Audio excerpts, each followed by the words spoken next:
This is the Good Neighbor Podcast, the place where local businesses and neighbors come together. Here's your host, Mike Sedita. Hello out there. Welcome to episode 66 of the Good Neighbor Podcast. We're joined today by Rob Morris. He's the co-owner of Professor Cool HVAC in Land O'Lakes in Pasco County. Rob, how are you doing today? Good. How you doing, Mike? I'm doing awesome. I'm just came in from outside, so I'm a little sticky because the air is like thick, which is probably exciting for you and your business. Every time it gets like that, somebody needs to cool down. But yeah, listen. So I don't know how familiar you are with the Good Neighbor Podcast. A little bit about what it is. Essentially, the Good Neighbor Podcast started in 2020, and the whole premise of the Good Neighbor Podcast was during COVID, when people couldn't get in front of other people. It was a way for businesses to kind of talk about their services, for charitable groups to talk about what they had going on and keep people informed of what was going on in the community. Flash forward 3 years, we're now a national podcast. There's people that do podcasts just like this all over the U.S. I'm fortunate enough to be the guy here in Tampa that gets to talk to different business owners like yourself and find out about their business. And with that said, tell me a little bit about Professor Cool. Well, we're a heating and air conditioning contractor here in Land O'Lakes. We've been in business for 5 years, grown every year. We started, I've been in the business for over 20 years. My business partner, Danny, has been in the business about 18 years. We work for another local company in the Bay Area here together. And we kind of just saw that there was a better way to take care of customers. So, we ventured off on our own, started Professor Cool. We've grown every year. We've been in business. We have a 5-star Google rating. We really pride ourselves on, taking care of the customers, doing the highest quality work that, we can possibly do, the best work in the area, and just being upfront and straightforward with folks. And I think that's some of the reason for our success is, people in the area weren't used to, people being, companies being upfront and straightforward with them and taking care of them like it was, a family member or a loved one or, just a good friend that you were taking care of. So how many right now, 5 years in, it's you and Danny, and how many crews do you guys run? How big of an operation is Professor Cool at this point? So we have 5 guys total, including me and Danny. So we're not a huge company, but it also helps us stay streamlined. I wouldn't really want to grow the business into a huge company where it becomes unmanageable and you're worried about, your quality output. The biggest really we're ever probably going to grow this is maybe 9-10 employees, right? Just because it's manageable. You can control your quality. You don't have, technicians out there leaving just, messes and fires for you to put out and clean up all the time. Right. So we can really focus on our quality over, just quantity. So what I'm hearing from you is, Rob, you and Rob are sitting working for this other company to remain nameless, and you are looking at how the operation is running. And then the two of you are saying to each other, hey, look, if we do this on our own, we could really control the customer service. We can really control the customer experience a little bit better and grow a business that way. Is that kind of the impetus for setting off this entrepreneurial experience that has become Professor Cool? Yeah. That pretty much hits the nail on the head. The other kind of benefits to, starting your own business was, one, you also can control your time that you spend with your family a little more too. Yeah. Being your own boss versus working for somebody else. So, but yeah, you see, because I'd worked for about 4 companies before we opened up, and you take little bits of pieces of what really works good at some companies and what they are not doing well. And then you kind of formulate your own culture and strategy on how you're going to, run your business and take care of customers. That's one of the biggest things. Like air conditioning is kind of like a good AC company is like a good auto mechanic, right? Like for someone like me who isn't technical in the sense where I can't go work on my car, when I take my car to the auto mechanic, I kind of am at the mercy of them being reputable and honest and like that family member that you're talking about. And it's the same thing with AC. I mean, it's you can go have people come out and it could be, I'm not saying anybody in particular, but there's very ample opportunity if you weren't a reputable business to be like, oh, a compressor burst or something and make it into a bigger thing than it really is. And having someone you know and like and trust to do business with is a huge differentiator for consumers. So seeing that that's an area in the market that you guys were able to take advantage of is definitely a good foresight there by you guys to be able to do that. Yeah, Mike, again, you hit the nail on the head with that. What we see in the business in our industry is lots of companies have made technicians, the guys who do the repairs, sales guys, where they're getting commission on whatever repair they're doing. So they're almost incentivized to try to get more money and sometimes be dishonest with customers to try to get, a higher ticket out of that customer. Right. Like, hey, your compressor's bad. It's $2,000 versus, hey, it's your capacitor. It's $150. Right. Right. So they're gonna make more money. So it kind of incentivizes people to sometimes be dishonest, which is unfortunate. And when we were talking about how we were going to, not just educate our customers, but educate our employees. We didn't want to have commission sales guys. We wanted technicians that were going to go out there and and work on an hourly wage versus a commission. So this way you never have that incentive where somebody will take advantage of a customer to make more money. But yeah, I mean, I tell my customers all the time, whether it's air conditioning, roofing, plumbing, landscaping, the best thing you can do is do your research on who you want to use as a contractor.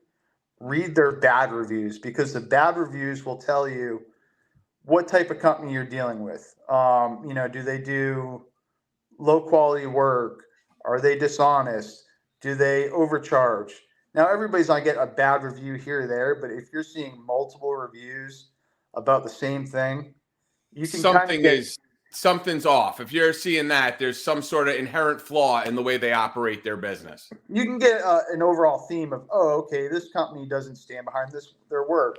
This company is, a lot of times they're, being dishonest with customers or, whatever the situation is. But once you find that contractor you want to use, that's who you use. We'll have people who, like they'll only want me working on their air conditioning, and right. Or they only use us as a company, and really that's the best way for a homeowner to protect themselves from, getting taken advantage of. Well, and you just kind of summed up one of the big purposes behind the Good Neighbor podcast, right? So like you can have a bunch of Google reviews. I mean, listen, there are cynical people out there that would say Google reviews could be planted, good Google reviews could be planted just as many as bad reviews, right? So someone could get on there and have 20 friends go leave a good Google review to pad that number. Part of the reason with the Good Neighbor podcast being the way it is for a way for people to actually hear from the owner. This is, you could tell if someone is being disingenuous or not. I mean, I'm talking to you, I'm looking at your face, I can have a conversation with you and see, like you're talking about, there's genuine concern for customer service just in the way you actually audibly describe what prompted you guys to go into business. That, to me, why this is so vital, this type of platform, because Google reviews are great. I get it. I mean, they're important, but this is an actual tangible way for a consumer to hear your voice and go, wow, that guy, he's sincere. There's a sincerity to it. And people do business with people they know, like, and trust. It's just the way it is. So for you though, you said you've been doing this for 20 years. I mean, you don't look old enough to be doing it for 20 years. I mean, you've been doing it since you're like 7. I mean, what's did you do anything else before this? How did you get into this line of work? Well, I appreciate that, Mike. Well, I'm 41 years old. I started when I was in college, when I was 20 years old. Okay. Is a way to make money for, the next coming school year.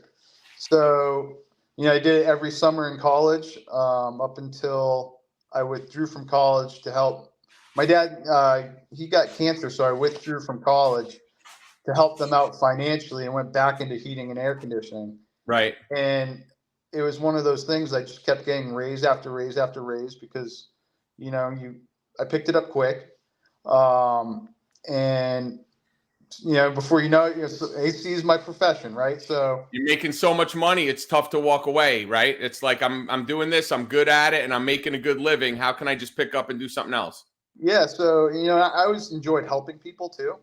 I enjoyed the technical side of it. So when I was younger, I spent a lot of time outside of work learning the fundamentals of, electricity and refrigerant cycles and how to troubleshoot and how to diagnose and how to, just be more technical so I could be a better technician. So, it was one of those things I picked up quick and I was making good money for a young kid that's, 22 years old. I was making $18 an hour. So, right. And this is up in New Hampshire. That's originally where I'm from, but, it was kind of just, you kind of fell into it, So a couple things off of that is, first and foremost, I mean, how's your dad? Is he okay? Yeah, he recovered from that, but he passed away a couple of years ago. But sorry to hear that. Yeah. Yeah, I mean, I don't think you can find anybody. It's tough to find anybody with a 2 degree of separation who hasn't been touched by cancer in some way, shape, or form. My mom died from lung cancer. It's terrible watching someone, kind of go through that process. And then, so how do you get from New Hampshire? That was my next question: is how do you get from New Hampshire to here? Is there like something that you just say, hey, no, I can't do snow anymore, I got to get out? Was that kind of, that's what it was for me, by the way. Well, that would be my wife. So I lived in New Hampshire. I met my wife at my cousin's wedding. He lived in Pennsylvania. Okay. She lived in New Jersey. So we started doing the long distance thing between New Jersey and New Hampshire. I moved out to New Jersey. Wasn't really a big fan of Jersey. Sucks. Yeah. I'm from there. I mean, I'm from there. I get it. What part of Jersey did you move to? We lived in Garfield, which is right by Clifton, Lodi. Yep, I grew up in Woodridge, 2 towns away from Garfield. Yeah. So I know, man. My ex-wife tried moving to New Jersey. She lasted 7 months, and she said, "Get me out of here. I'll go anywhere else in the world." If you're not from there, it's hard. It's really hard. Yeah, it was a big change from somebody who's from New Hampshire, right? So, yeah. I was trying to convince my wife to move back to New Hampshire. She wasn't really fond of that idea, so we ended up. Her dad lives here in Tampa. He owns a promotional products company, and she was a big part of his business. Gotcha. And he said, "Hey, I really need you down here to help me with the operations." So he kind of lobbied us to get us down here, and then we moved down here and been here for 15 years now. So your wife was a Garfield. I think they're the Boilermakers. Was there her high school mascot? I mean, that's my area up that way. It's pretty crazy. There is the only thing I will give North Jersey a lot of credit for is food. Food. You just can't. I go to visit my friends that I grew up with, and I gained like 7 pounds just in like a long weekend. It's not even a joke. It's pathetic. It's sad. I just eat everything I haven't eaten in a year and cram it into a 3-day window and then wear sweatpants on the plane back home. The bagels and Italian food is out of this world. Yeah. There's a pizza place. I don't know if you ever tried it, called Bazzarelli's. Bazzarelli's? Right in Garfield.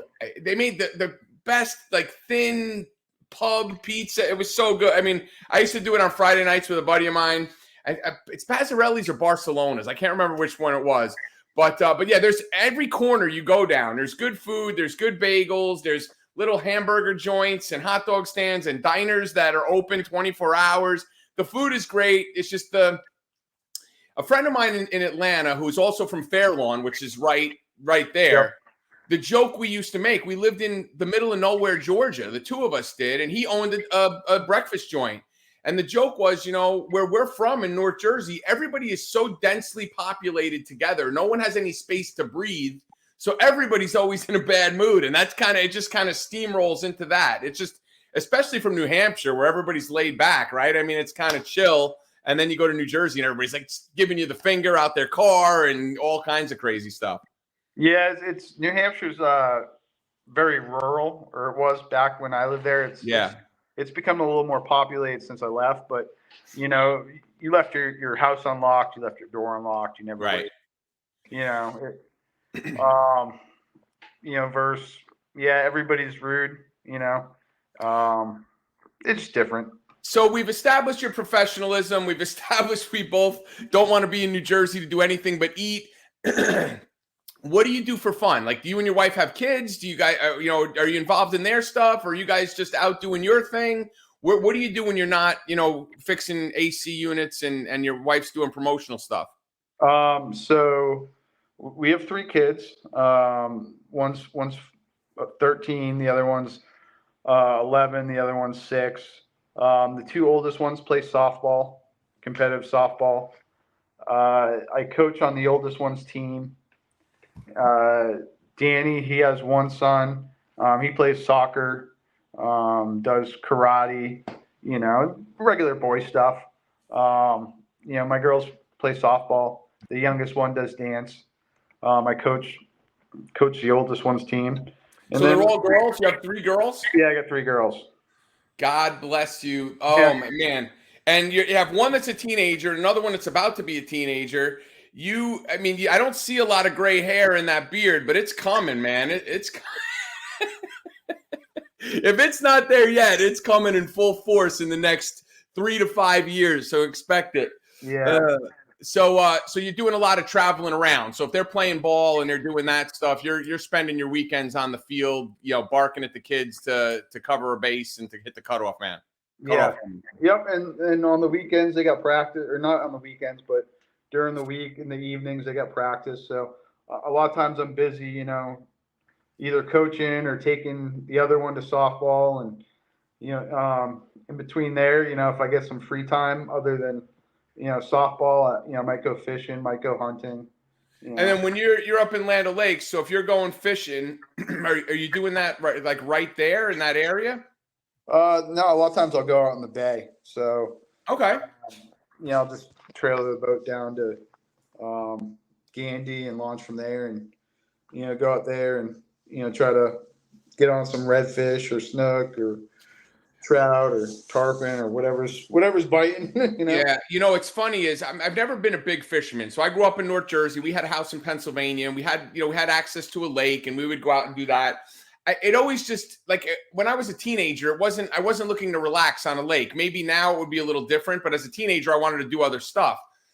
But I will brag a little bit about my fishing exploits, not so much as a kid, but about a week and a half ago, I was walking in my driveway in Wesley Chapel, and there's literally a catfish, about a 6-inch catfish, on my driveway that came up through the sewer because of the torrential rain that we had. So I caught a small catfish on my Actually, my bulldog, Norman, caught a small catfish on the driveway, wanted to play with them. We scooped him up, got him in a bucket, and got him back to some water. So I don't want to brag about my fishing exploits, but that's it. That might be a walking catfish. Oh, he looked like a slug. When I first saw it, I jumped. I'm like, is that a slug? I looked back. I'm like, oh my God.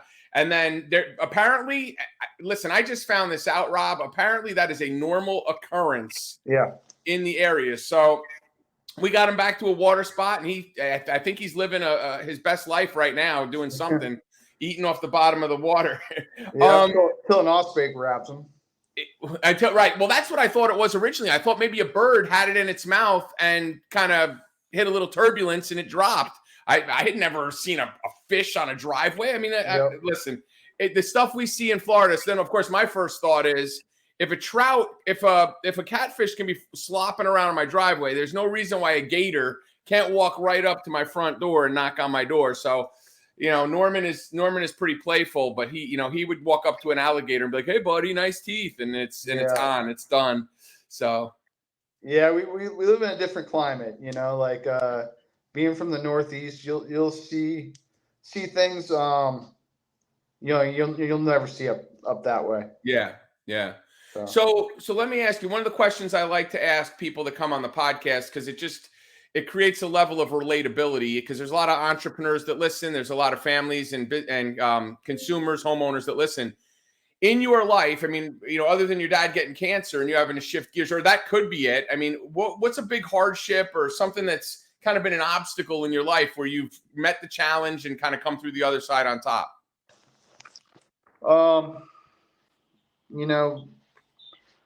I would say probably, starting a business in a heating and air conditioning business in Tampa Bay, that was a giant leap of faith, just because Tampa Bay is one of the most saturated markets for AC companies per capita in the country. So there's more AC companies in this area than anywhere else. So that was a giant, leap of faith, with me and Danny. We knew we had, the technical ability to be able to fix and repair and install, new air conditioners. But, the leap of faith was, are we going to be able to be good enough at marketing? Are we going to be good enough at, handling business aspects that, you never were familiar with, because I was a technician. Right. So we never did payroll. We never did, insurance, making sure you have all the proper insurance, making sure, you're hiring people. So, but also the main thing is the phone don't ring when we start up, Right. So, And that's the key. I mean, and the other part of it too, is you kind of touched on it, is, word of mouth will help you to generate some business, but it's literally impossible marketing is so essential to get people to know who you are, because like you couldn't go to the SBA right now and say, "Hey, I have a business plan to start an air conditioning company. I need $500,000 for trucks and materials and whatever it is." The first question I've done this for businesses. The first question they ask is, "Well, what is your marketing plan to grow your business?" Because they want to protect their investment. Word of mouth only goes so far. I mean, it helps. It keeps you in business, but to really grow that business to the level, if you do end up with 10, 12 people or whatever that number is the sweet spot for you guys, you got to do something to bring people through. And it's important to be able to do that. And if you don't, it's like wearing a whole new hat. It's like learning a whole new job of marketing and accounting and human resources. I mean, there's a lot that goes into being an entrepreneur that people, when they get into it, are like, "Hey, I can do this." And then all of a sudden it's like, "Wait a minute, I'm in the deep end of the pool here. I got to figure some stuff out." It can be scary. Yeah, it's that sink or swim moment, and it's the leap of faith, like in Indiana Jones, where he's just that's exactly got jump and hopefully you land on solid ground. So let me ask you this as we start to wrap up the podcast. If there's one thing, like whether it's service, whether it's integrity, like what would be the takeaway, people listening to this, that when they think of Professor Cool, they think of what? Just a company that's going to be upfront and honest with you. It is going to do high quality work. I mean, obviously, like I'd like to see every homeowner, be able to do some of the basic maintenance stuff on their air conditioning, like, changing the filter, flushing, being able to flush out their own drain line. That's a big one, by the way, right? Yeah, that's the biggest repair we see. Right. Clogged drain lines. But having a company that come out and do your maintenance for you is good. But homeowners should be able to do a little bit of their own maintenance with keeping up with the filter, flushing out their drain line, avoiding a service call. But, just A company's got to be upfront and honest with you to get back to your original question is kind of Right. You know. So Professor Cool, honesty, integrity, and communication. Like that's kind of the key. Our slogan is, we educate our customers, just because of, how we interact with the customer, explaining what needs to take place during a repair, to do the job right, what's involved with it, and trying to educate customers so, they can make well-informed decisions. They can take care of, minor maintenance stuff on their own, but things like that. Right. And then the big question is, what is the best way? So like, do you work through any kind of home, whatever you call it, home warranty companies? Like, are you involved in any of that network, or is that just a headache to have like one of these home warranty companies reaching out to you, or do you guys do that too? So home warranty companies are the most complained about companies in all of Florida. Yep. Just because there's so much fine print in them that a lot of times somebody who's paying a premium every month feels like they're not getting their money's worth out of it. So you don't deal through those guys. The problem with working for a home warranty company on our end is, like they've sent me stuff so many times, and you look at the rates that they want to pay you for certain repairs, and it's break even. Right.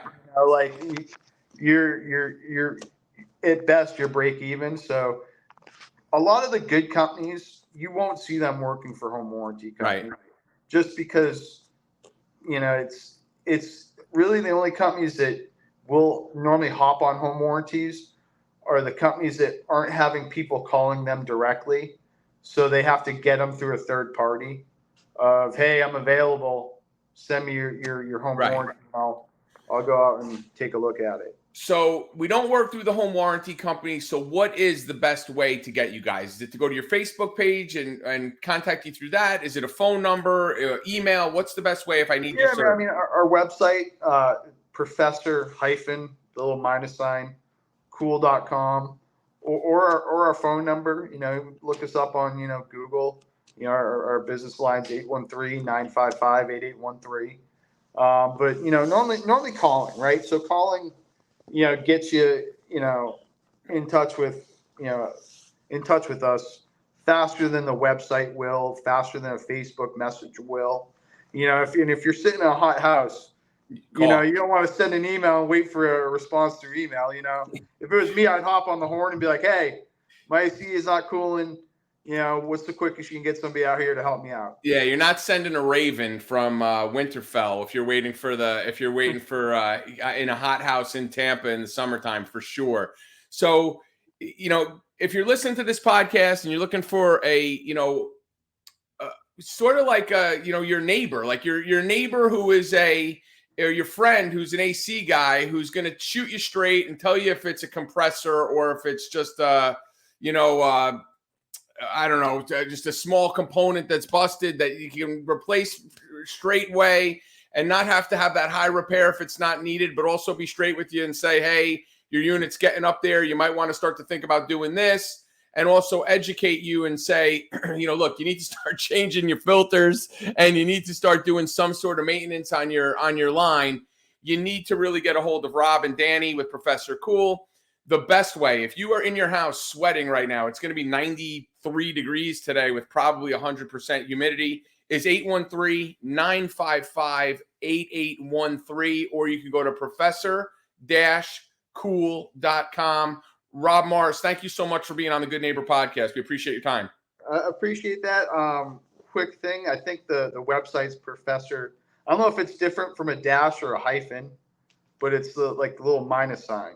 Dash hyphen right in the middle of there. Professor minus cool. Yeah, Professor minus cool. Awesome, Rob. Thanks so much, man. I'll talk to you soon. All right, Mike. Appreciate you. Thanks for listening to the Good Neighbor Podcast Passcode. To nominate your favorite local businesses to be featured on the show, go to gnppasco.com. That's gnppasco.com, or call 813-922 3610.